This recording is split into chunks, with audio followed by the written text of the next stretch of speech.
Hi everyone, my name is Megan McGovern, and today I will be sharing my Module 1 presentation with you.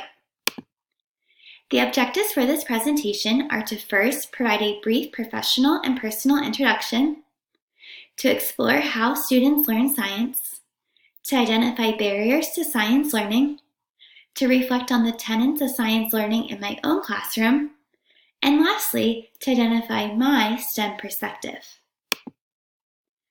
A little background information about myself.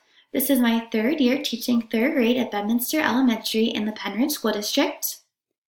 I became interested in pursuing the STEM endorsement program at Millersville after attending STEM Camp EDU over the summer. I am most interested in finding new ways to incorporate STEM learning into our everyday classroom experiences. When I'm not at school, I enjoy running, traveling, and spending time with my family. In thinking about the question, how do students learn science, it's important to start by first addressing preconceptions. Our students enter our classroom with a vast array of experiences and preconceptions. Therefore, it's necessary for us to have discussions and activities that allow our students to share what they know and how they know it before diving into any new material. Additionally, it's necessary for our students to have knowledge of what it means to do science.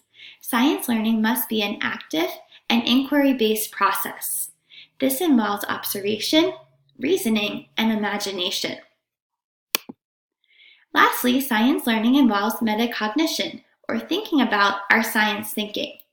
Metacognition allows our students to monitor their understanding over time. There are several barriers to science learning. As I mentioned before, students enter our classroom with a vast array of preconceptions based on their everyday experiences. If our instruction does not explicitly target these preconceptions, it's unlikely that the new learning will be able to overturn our students' preconceptions. Another barrier to science learning can be the classroom norms and culture.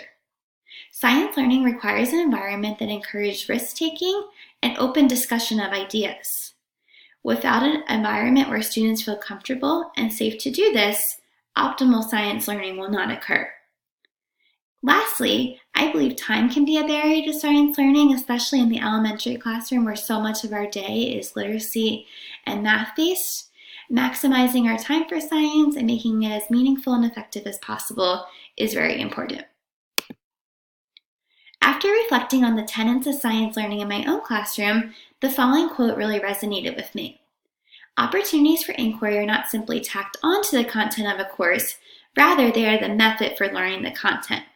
This is something I think that I can improve on because at the moment I feel like our science curriculum tacks on inquiry instead of allowing students to be actively driving instruction through inquiry-based opportunities. I do believe we have a strong conceptual framework with big ideas and essential questions that can help our students organize these concepts. Lastly, my current STEM perspective is the separate disciplines perspective. I say this because we just implemented a STEM special in our school district, and it's organized as each marking period taking on one of these separate disciplines. Ideally, I believe the integrated discipline approach is best because it overlaps our different subject areas and provides an interdisciplinary approach. Thank you for listening.